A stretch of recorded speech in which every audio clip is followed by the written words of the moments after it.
Hey everyone, so I mentioned that I was going to discuss the method by which I and a group of two friends, together with my sister and family in general, have been in close conscious contact with Ra. But before we get into that, what we have to understand is that humans are on a certain stratum of intelligence, and our intelligence is parameterized by our body complexes. In other words, our body complexes basically centralize, localize, and linearize our experience. Therefore, our intelligence is limited in a negative sense, but parameterized in a positive sense to or on our body complexes. When we dream, the reason why dreams are so confusing and complicated is because we are not experiencing reality terminally, just state by state by state. We're experiencing reality non-terminally with tinges of terminality from event to event, property to property, in terms of which states are locally, linearly, and terminally defined. But we're not experiencing reality strictly terminally in our oniric consciousness, which means that when we're unencumbered by our body complexes, shall we say, we can experience higher order forms of consciousness and intelligence, where consciousness is the valence of intelligence. Intelligence would be the capacity of consciousness. So these two properties, processes, products, property, process, product being coupled, are also self-dual to each other. Okay, so consciousness is basically what we can define perception on, and intelligence is what we can define cognition on. Perception and cognition in the same way that instantiation and programming are coupled or self-dual. So we're taking that into account. This is the context of any contact, any coherent contact with a denser or higher order form of intelligence.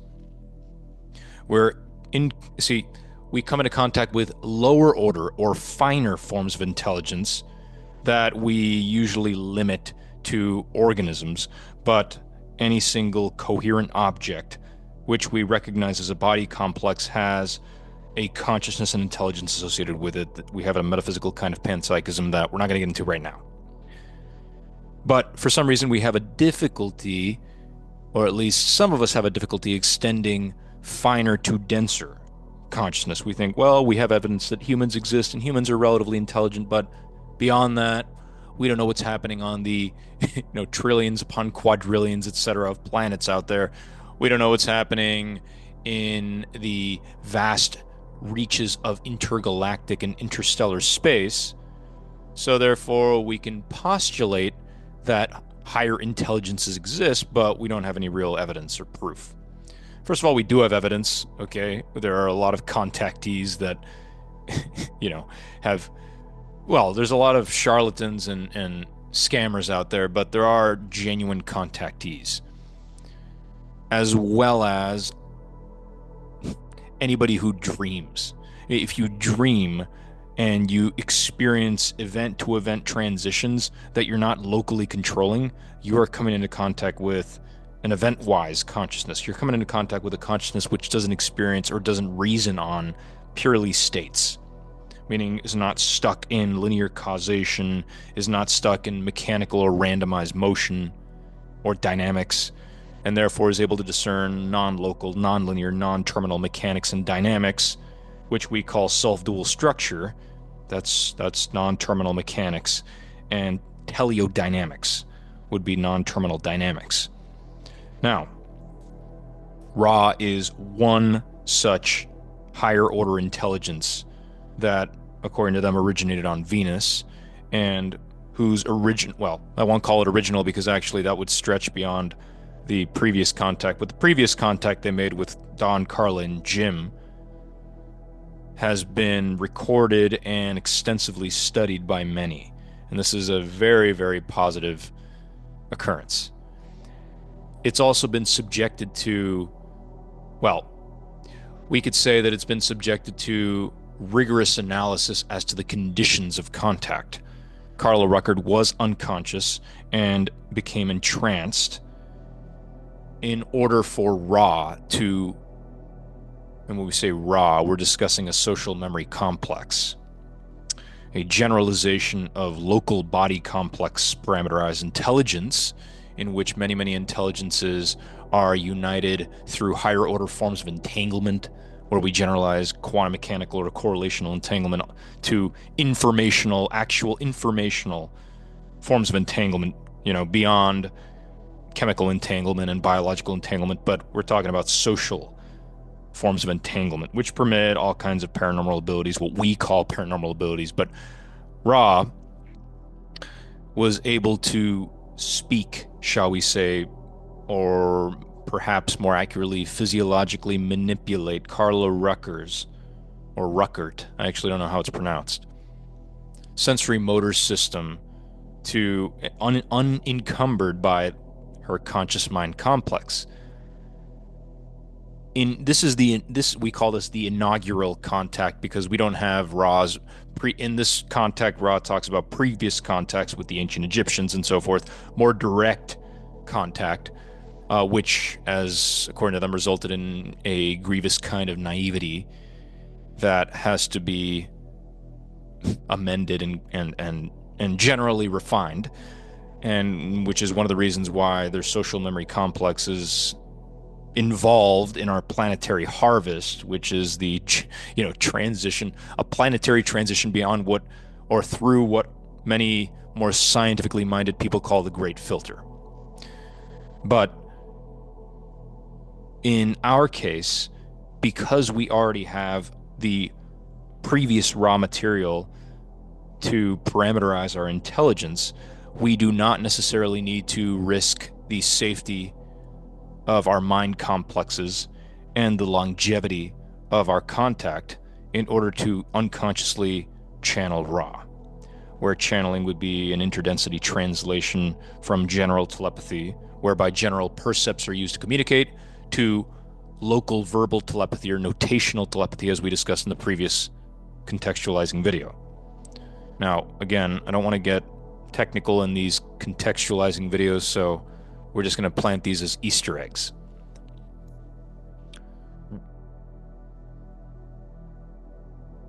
Ra, being a social memory complex, must, or rather chooses to, respect the free will of those who are going to consciously or unconsciously communicate with it.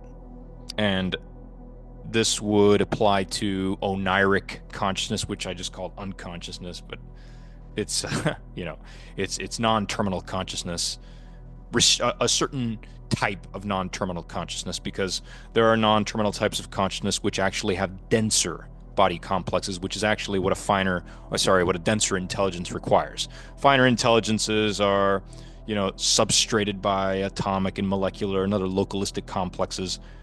When we talk about denser body complexes, that's how denser forms of intelligence are able to locally materialize and parameterize themselves in order to continue engaging in imperatives of intelligence, meaning seeking deeper forms of coherence along their denser evolutionary cycles.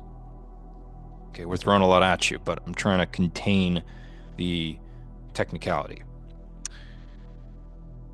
So, what's best in terms of clarifying this informational sequel to the previous raw contact is to turn to the afterword of the phenomenological narrative that I put together, published in 2024. I think it was June of 2024, but had been working on since 2016 intermittently, in order for you guys to understand that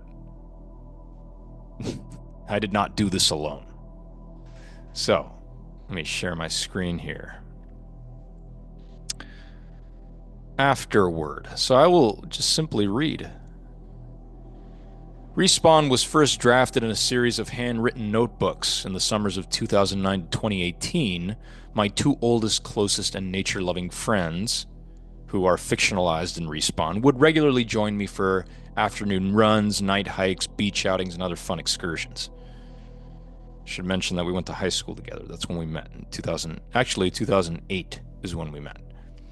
Apart from swapping jokes, stories, updates, and advice, we would discuss mathematical problems and philosophical paradoxes. Starting in 2015, I recorded our results in these notebooks through poems, questions, diagrams, dialogues, maxims, which are my favorite to write, fragmented remarks, which are usually half-baked and semi-unintelligible, nested definitions, formal derivations, and extended summaries. Now, eventually recognizing that every system of notation, whether it's formalism, prose, verse, musical staff, no matter how lucid or ingenious, can only vaguely approximate the most ordinary experiential processes, I became less and less satisfied with my journal entries. I kept encountering the same basic conundrum. How can I convey, through inscription, experiential processes which are intrinsically non-inscriptive? In other words, when you're writing, you're not literally describing the emotions of your hand, your eyes, etc. Most of writing, and in fact most of our language, fails to convey basic bodily demonstrations. That was what Respawn was trying to get into the subconscious traces of these bodily demonstrations and the grammatical operations that are substrating them mentally, where grammar is obviously extended beyond, standard linguistics to all mentation and sensation, where grammar is actually teleodynamical. So many spells of meditation and introspection, often occurring during long runs, revealed this to be a literary offshoot of the so-called hard problem of consciousness. In the same way that formal and empirical methods of investigating consciousness are highly specialized uses or applications of consciousness, the conscious process of inscription is itself a highly specialized use of a consciousness or intelligence. It should be unsurprising that multisensory media are far surpassing written media in popularity. As stated in the introduction, Respawn is no more than a modest attempt to grammatically generalize the first-person perspective. The result, if successful, is a verbal approximation of subconscious mentation. Verbal approximation. You can only approximate general telepathy through verbalization and even visualization. Okay? Whether this method merits further application and adaptation is solely for readers and writers to decide. Now, the lengthy pre-writing phase, which consisted of gradually intuiting the accepted grammatical sanitation of first-person narration, took place in the summers of 2009 to 2016.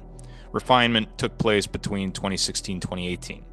With the seed crystal in hand and desperate to catalyze its growth, I abused my spare time to quickly free-write a very bloated 500-page rough draft, all the while knowing it would require a complete rewrite. However, I felt so fatigued and frustrated with its unreadability that I focused on, when I say unreadability, I literally mean that we're generalizing or relaxing the grammar of our standard syntactic expressions, as you'll read if you take a look at the actual text, which means that we're transitionally and punctuationally relaxing all sorts of expressions, and that leads to a kind of unreadability. So I was fatigued and frustrated by that. So I focused on other projects until the fall of 2023, including Concurrence, which is the sequel, it's the informational sequel to the previous Raw Contact, but it's also the fictional sequel to Respawn. Okay, so I use the intervening years not only to allow my mind to recover, but to pinpoint the various technical distinctions between subconscious and self-conscious narration. I chose to self-edit for the same reason that most painters self-edit. Surrendering to aesthetic spontaneity makes for the most joyous journey. I long ago, well, actually, this last part is a little bit, it's a side note, so let me return to the contextualizing remarks. Basically, my friends and I not only helped me to conceive of and write Respawn, but all the while through our night hikes, afternoon runs, beach outings, all kinds of fun excursions, we were able to experience spontaneous intuitions following long spells of contemplation. This is conversational contemplation, where we're just contemplating out loud, usually in nature. That's why I mentioned we're all nature-loving people, animal-loving too.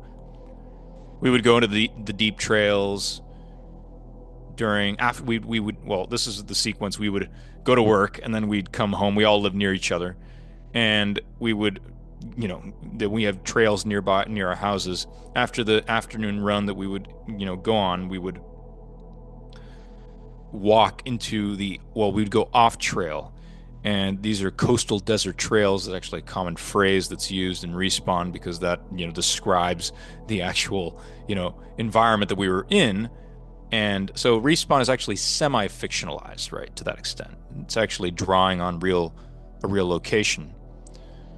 But during these deep twilight slash night hikes, as we call them, they were off-trail walks, we would, basically discuss anything that came to our minds. But again, we were focused on philosophical paradoxes and mathematical problems. One of my friends is highly mathematically inclined. They're both philosophically inclined. The other one is an actor and is very artistically inclined. My mathematically inclined friend is also a musician. He's actually a music theorist. He's very interested in the intersection between music and mathematics. My other friend is an actor and focuses on the subtleties of bodily and the dynamism of bodily demonstration, nonverbal cues and language. So together, with my own philosophical intuition, phenomenological intuition, and their, basically artistic and mathematical fusion, we were putting together our thought processes deep in these trails, and we were arriving at insights. And the insights were inducing themselves on us. We weren't willing them. This was not effortful. The last line of the Tao of the wise work without effort. Well, we didn't claim to be wise, but we were seeking wisdom. And it was effortless. It was actually extremely joyous and enrapturing, really. We can discuss different experiences we had, different discrete experiences, but and we would do this almost every day during the summer. Of course, we kept in contact in the intervening seasons, but because we didn't all live near each other. But every time, I would come home for the summer and we would reconvene and spontaneously yet rigorously develop insights that, again, were arrived at effortlessly and were the product of joyous communion, joyous yet studious communion with each other. So what I did was I wrote Concurrence as a compressed fictionalization of these conversations and contemplations as though we were in a dialogue with Ra. Half of Concurrence, this informational sequel, and I don't know if it's precisely half, but it's the first portion of the book, is, shall we say, a full-on channeling of Ra, where we are Ra. We're all Ra. We're all identified as each other. Right? When I say we, I mean all humans, all entities in the universe identify with each other, and therefore become common identities the more they densify in intelligence, which is the nature of deeper, denser intelligences, basically sharing, understanding, and eventually embodying a shared identity, which leads to higher order structures such as social memory complexes. But anyway, this is why this is one major, two distinctions between the previous Ra contact and this one, is that the previous Ra contact was arrived at through unconscious trance, and this contact was arrived at through conscious communal trance. Secondly, that's the methodological distinction. Secondly, this version is not literally us discussing these topics with Ra. I retroactively fictionalized our, what amounts to 7, 8, 9, 10 years of deep contemplation with each other. But again, this was fun. We weren't sitting there with pen and paper. We were in the deep trails. Okay. It was twilight. We were looking for animal. We were looking for coyotes, and we were, trying to see ghosts, and we were looking at the stars, and we were, messing with our perception. When I say messing with it, I mean we were putting ourselves in a semi-emergency state. We would go so deep into these trails, the off-trail, and it was in dense brush that we weren't able to necessarily get out with any kind of ease. We created these little challenges for ourselves. And amid this very raw type of fun, again, spontaneous yet rigorous insights dawned on us. So, I personally wrote concurrence, but my two friends helped to produce concurrence. Okay, writing is the last stage of a production and exploration process. And that's what I mean by having a group or a trio of thinkers, theorists. All right, so I think that's enough for now. I will release one more contextualizing video before we get into the actual text. Thank you so much for listening, everyone.